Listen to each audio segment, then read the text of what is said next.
This panel is proudly sponsored by Vidyard.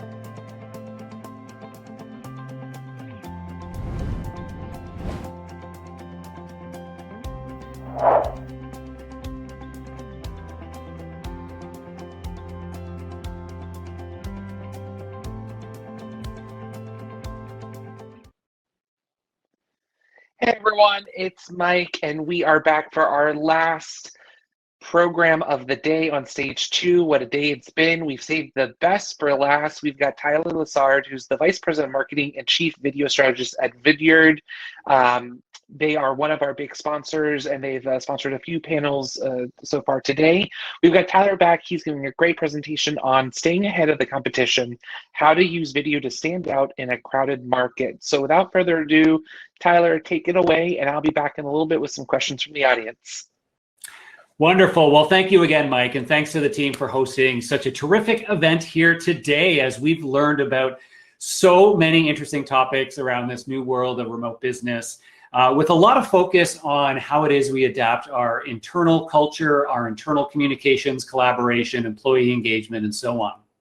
But here in this session, I want to wrap up the day by taking a slightly different view on things and thinking about what this new digital first world, this virtual business world, really means for how we interact with our customers, with how we create experiences online for our remote prospects to better engage with them in this new world, to ensure that we're still building relationships, that we're still creating the kinds of connections we need to, even when we're in a digital first or digital only business environment.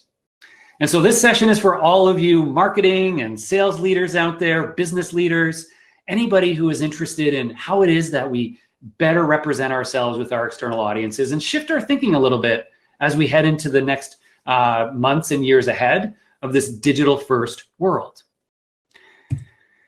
So I want to share with you a few different ideas based on some stories and some examples that I've seen out there of how it is that different companies are getting ahead of the need to connect in this digital first world, in this remote first world, through the use of video, which is where my expertise lies. As the head of marketing and chief video strategist here at Vidyard, I spend countless hours working with different businesses, sales team, marketers, HR teams, and so on, looking at how they're using video in new ways to connect with their audiences, to create better leads, to educate their prospects, or to build more human connections in one-to-one messaging. And we've seen some really interesting trends, not only over the last decade as video has come to prominence as a way that we're all communicating and connecting, but of course, particularly over the last year, as things truly have gone virtual first, and companies have started to shift the way they think about their engagement strategies with their clients. So I want to share with you the first story here to inspire you a little bit with how we see the world of sales and customer experience evolving in this new digital first world where we still need to maintain the types of connections we want. And this first story is actually about buying a car. And it's not a story of one of the clients that I work with. It's actually a personal story that I'm going to share about my own experience as an online, or doesn't matter on or offline, but as a consumer trying to make a new major purchase in my life over the last 12 months. Now, going back about 8 months or so, in the early summer or spring of last year, I was out to buy a new car. Now, if you go to Google Images and you search buying a car, this is the kind of stuff that will show up. But I think we all can appreciate this isn't how people buy cars anymore. And certainly my own experience was not this. People buy cars the same way they buy just about everything these days, including likely the products and services that you offer as a business. They do the majority of that work online, on their own time, in a self-service manner, accessing a myriad of online resources to learn about businesses, to learn about how they can solve their problems. And in many cases, to go them almost all the way down the buying journey in a self-service manner. And of course, when I bought a car, I went through that same process. Like any of your customers out there in this digital first world, I spent most of my time actually researching online what I might be interested in. And once I narrowed it down to 3 possible vendors, in this case, local car dealerships, I submitted their contact us forms on their websites to see if they could help me. Now, this is where this shift to a remote first world really comes into play, because 2 of those dealerships responded in the same ways as many of you would expect and as they have been for years and years.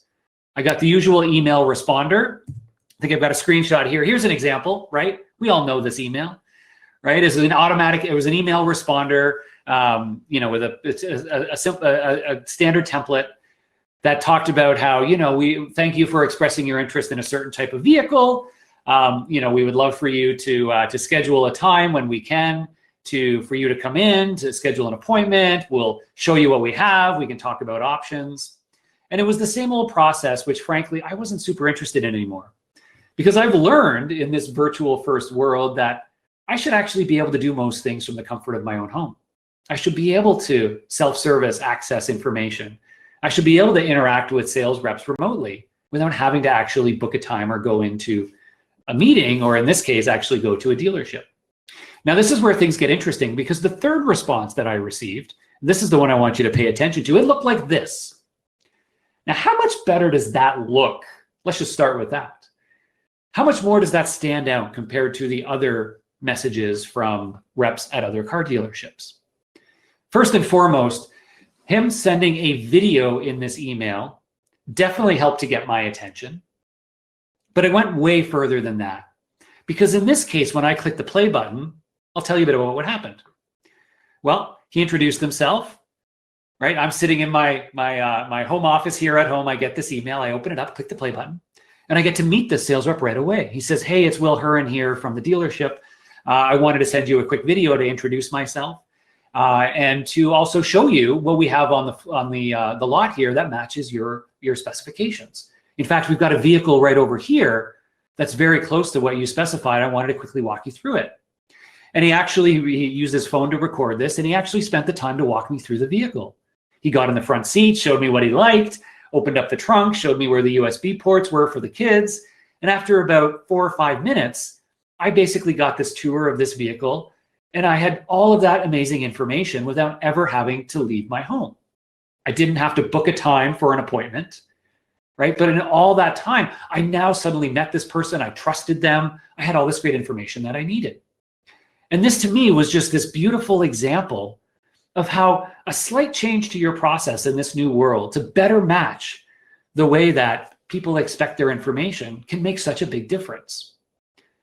Because now all of a sudden my expectation of my experience with those other brands was very different.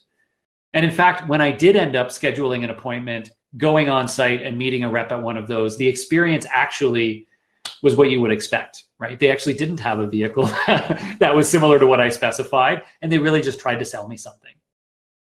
So I wanted to share that with you because it's one example of many of how we're seeing not just car sales reps, but sales reps across all sorts of different companies, business to business companies like many of you are a part of, right? But this isn't just about sales reps. This is about anybody in a business being able to communicate their message more personally, in a more engaging manner, showing rather than just telling, as a better way to connect with people in today's world where we're not likely to have these face-to-face meetings anymore, right? A huge theme of this conference here.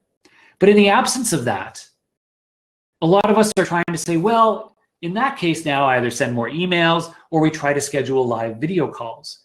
But there's also the downside of trying to schedule live video calls, right? It takes time to get in people's calendar. It's not always the most efficient use of time. And all of us just expect to be able to consume things offline, asynchronously or on demand. So this whole idea of being able to record and send a video to someone, to describe something, to explain something, to walk them through something, to introduce yourself, I think is a very powerful new concept. But most importantly, it's something that's very easy to do. In fact, the tools are out there now today. Of course, Vidyard is one of them, and there are others as well. But they're freely available, and it's literally just as easy as sending an email. Once you sign up for a tool like Vidyard, it installs a Chrome plugin or there's a desktop app. And if you want to send somebody a video, you just hit the record button, and you can record either your webcam or a screen share. And as soon as you're done, It automatically generates that video on its own page with a nice big thumbnail image and a link that you can send to somebody to watch that video. It's very, very easy to do. And because of that, again, it's changing the way a lot of people are communicating, and in this case, sales teams. And I think this is a really important idea as we move into this next age of virtual first business, and especially for your sales team in virtual selling, using tools like these so they can still connect with customers in more meaningful ways, to build those personal relationships, but without always relying on live video calls to do it. So this one's really, really exciting to me. We see people using this for prospecting. We see them using it to manage deal cycles. We see it for working with existing customers, where we may want to walk them through something new, send them a video to update them on an announcement or whatever it happens to be. So really excited about that. I've got some resources at the end to help you learn how you can just start doing this stuff as well yourself today. And as I alluded to, it's not just about sales reps. Anybody can do this. Internally, we see people recording and sharing videos like these for internal communications, for updating their teams on important things, for displacing a live meeting by recording a presentation and then sending it over to your team so they can watch on their own time. So all these great ways people can start to use these user-generated videos or custom videos in their different processes. Okay, the second story that I wanted to share is back to this front-facing world of how can we get ahead of our competitors when it comes to generating new business. And this one is for all of you marketers out there, particularly all of you digital marketers. And if you're not one of those, I want you to pay attention because I bet you can relate to this. And it might be something you want to take back to the rest of your team. And it's a tale of the talk to sales button. So what do I mean by the tale of talk to sales? Well, most companies today, if you start to learn about them and you go to their websites, they tend to be, I think, a little bit stuck in the traditional world that we grew up in for our digital properties. Most websites today still provide a high level of information and then that big button in the top right corner to contact us, talk to sales, or book a meeting to learn more. But the problem is, that's not how people expect to be able to learn and buy anymore. The majority of our buying journeys are now happening offline, asynchronously on demand. And again, this ties directly into this new world of being remote because it's pushing more and more of us as individuals, as consumers, as buyers, to expect these real-time on-demand services. And most companies aren't giving that kind of experience to their prospects and buyers. They're still forcing them to fill out a form, to book a meeting, to talk to a sales rep just to learn or see more about what they offer. And I want to put this out to yourself as well, right? Think about this in your own world. If you were on somebody's website, let's say you were considering Vidyard as a service. Let's say you were considering your own products and services that your business represents. Which of these buttons would you be most likely to click on to learn more about a company? Talk to sales, book a demo, or watch a demo. Now, I don't have live polling right now, but whenever I do this with a live audience or a live poll, nearly 100%, it's well over 95% every time, say that they would be more inclined to click on watch a demo than they would be to book a demo or talk to sales. And it makes sense, right? That's human nature. I want to be able to self-learn, self-educate on my own time and not have to spend time talking to a salesperson. And this has been accelerated in the last year as we're all in this digital first world. So let me give you an example of a company who's doing this really well, though, and the kind of impact it's had for them. So this is the website for Marketo. Now, if you're not immersed in the world of digital marketing or demand gen marketing, you may not be familiar with them. But Marketo is one of the leading marketing platforms for business-to-business companies. And I always look to them as a great example for lead generation and digital strategy because that's what they do as a business. And if you go to Marketo's website, they were recently acquired by Adobe, so you'll see their brand there. But what's really interesting is, much like I alluded to, you won't see the talk to sales or book a demo button prominently on their website. In fact, their main calls to action are view a product tour, see an interactive product tour, If you bring down their menu, it says watch a 4-minute demo. All of what they're doing is driving you to watch a demo. Now, why did they do this? Well, exactly what we just talked about. When they tested this originally, they found an astronomical increase in the conversion rates on their website because very few people, percentage-wise, were clicking on Talk to Sales. But a very high percentage of people decided to click on View a Product Tour. Again, it's probably not surprising. So what they do in this case, however, is once somebody clicks on View a Product Tour, they capture them as a lead with a form, and they then bring them into this great online demo experience. So that prospect can now view, they have 10 different videos here that you can binge on to see their products in action. And as a prospect, this is a great experience, right? It's back to that, what I just showed you with that sales rep sending me a video walking me through the car. Because now I can learn all about this on my own time. I can see it for real through these videos without having to book a time. Now, for Marketo as a business, what's also interesting here is not only does it increase their engagement rate of their remote audiences, because they're spending a lot of time in these videos, but on the back end, they're also able to track and know which of these videos did you watch? How long did you watch each of these videos? And it becomes one of their prominent sources of lead generation now. Because if you just spend 30 seconds in here and then leave, they probably won't follow up with you yet. But if you watch 4 of these videos and you spend more than 30 minutes watching them, right? They actually use Vidyard's hosting platform to track those interactions. Then they'll identify that as a highly engaged lead and will forward it to their sales team. So it's a big win-win. It's a better experience for the prospect, and it's a better engagement strategy for their marketing team. Now, again, the reason I'm talking about this here at Running Remote is that this is how we think about the future of online experiences when it comes to our external-facing marketing and sales programs, which are also being impacted by everybody being remote, right? Because it all connects together.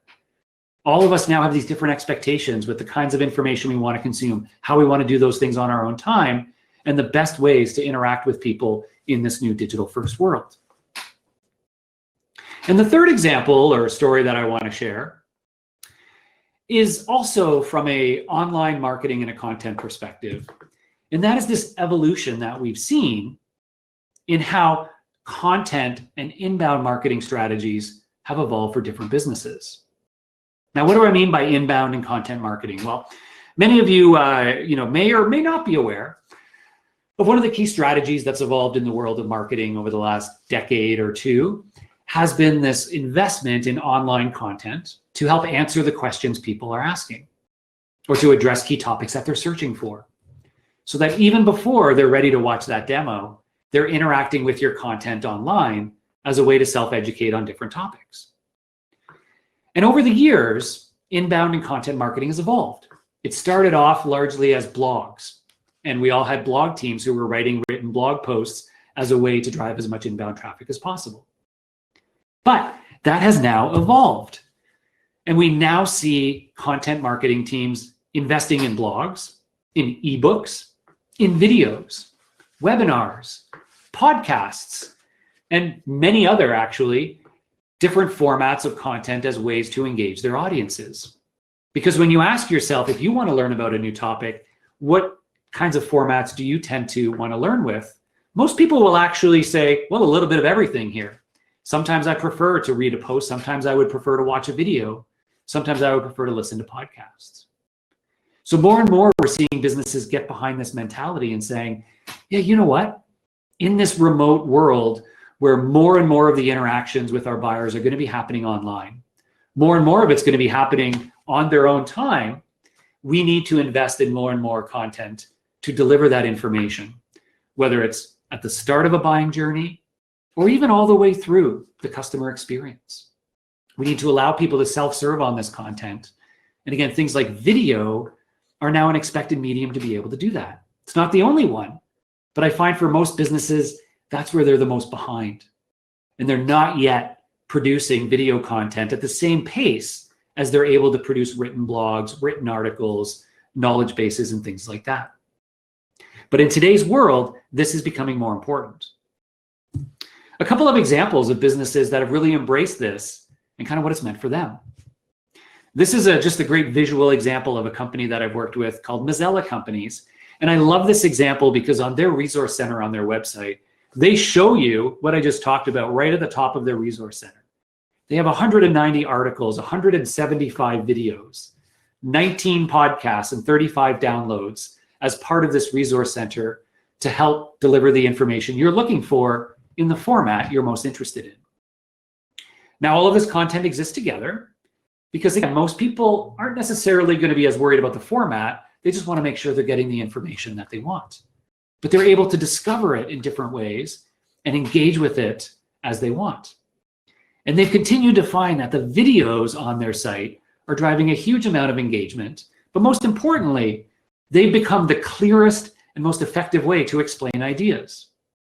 And I think we can all relate to that, right? Most people will self-identify as visual learners. And there's a reason for that in terms of our brain psychology and neuroscience with respect to how we process visual information, how we process the human voice and intonation, body language, all of these things that go into a great online video. When we watch something in video format, it also tends to be more memorable than something that we've read in text. So there are all these interesting little benefits, both for the consumer and for our business, to giving them video-based content to consume. And as we move forward in this digital-first world, the other big benefit here is that these videos give us the opportunity to actually be transparent and to let them meet real people at our company before they ever get in touch with us. Because less and less in this new world are people actually engaging with the folks in your business directly, right? But then you leave that sort of gap in terms of, are they going to trust us, right? Do they feel connected to our brand? And these are areas where video really shines. This is another visual example from HubSpot. Many of you may know, I think the ultimate example of a company who has built its success on an inbound strategy. And over the last few years, they've doubled down on video in addition to an amazing blog that they've already built up, where video is now becoming one of, if not the most prominent media formats that they're delivering. If you go to their YouTube channel, you'll see this amazing spread of content. Now, they're a big company and they've got a big team producing this, so they can produce it at scale. But what's most important for all of us, if you look at their YouTube channel and you just go there for some inspiration, you'll find that most of these videos are very simple productions. In fact, I would barely even call them productions. They're great video creations. Many of them are just shot with standard cameras we all have access to. They're real people from their company, real customers, real experts talking on camera, explaining ideas. And those sorts of videos actually feel more relatable. They feel more authentic. They feel more trustworthy. And we're seeing this explosion of companies using these as a way to engage their online audiences. There's all sorts of different directions you can go with this. And I can't prescribe to any one business the best way to do this. But what's most important as you think about these different ideas is, as we continue forward in a digital-first world, this importance of various forms of content as a way to build these relationships with our audiences, to help them self-educate, but to ensure we're doing it in a way that still creates this familiarity, this transparency, this brand connection. And I think that's one of the big superpowers of using a medium like video. So if you're interested in diving further into this, I've obviously just touching the surface of different ways that companies are and can now be using video in their own programs. But if you want to dive further into this, I'd encourage you, first of all, if you head over to Vidyard's website, you can go to our blog and you will find we have right up at the top, freely open. You don't even need to fill out a form or anything. We have our amazing guides to video marketing, video and sales, and video production, which are all great starting points for start to think about these ideas in different ways of how we can get going with video as a marketing and sales medium, and how internally we can get ahead with starting to do some video production. If you're interested in helping your own sales reps starting to use tools like we talked about earlier, like that car salesperson reached out to me with, the ability for sales reps to be able to record and send custom videos, or yourself, anybody in your business, to be able to record a screen share or a webcam and send that around internally as well, you can sign up for Vidyard for free. We've got a great tool to do it. It's free forever. You can record unlimited videos. And I encourage you to try it out because this is a big part of how we're going to communicate in the future. And I think it's a really great time to start to think about it and get comfortable with video, not just live video, but also recording and sharing. And finally, if you want to connect with myself, if you have any questions, if you'd like a copy of the slides, if you'd like to pick my brain on different ideas, please feel free to. I live and breathe this topic of video and business every day, and happy to share my perspective. So you can find me on LinkedIn, Tyler Lessard at Vidyard. So please feel free to connect with me there. So with that, I'm going to pause there, and maybe we can bring Mike back in, see if we have any questions from our audience. If not, feel free to drop them in right now. And otherwise, we are almost here to wrap up our day. Hello, Mike. Hey there. Thanks so much, Tyler. I appreciate that handoff. Thanks again for that presentation. Once again, Vidyard is one of our sponsors. If you haven't had a chance yet throughout the day, please do check out, before everything wraps up, the virtual expo hall. There are some really cool giveaways at the booths. And then also there's that one-on-one networking feature, the chat roulette that's still taking place in Hopin. You've also got the group networking that's been taking place on Remo. If you've enjoyed all of the connections and the content that you've heard here today, the Running Remote community is something I love having in my Slack. We share articles, we share information, we do donut networking.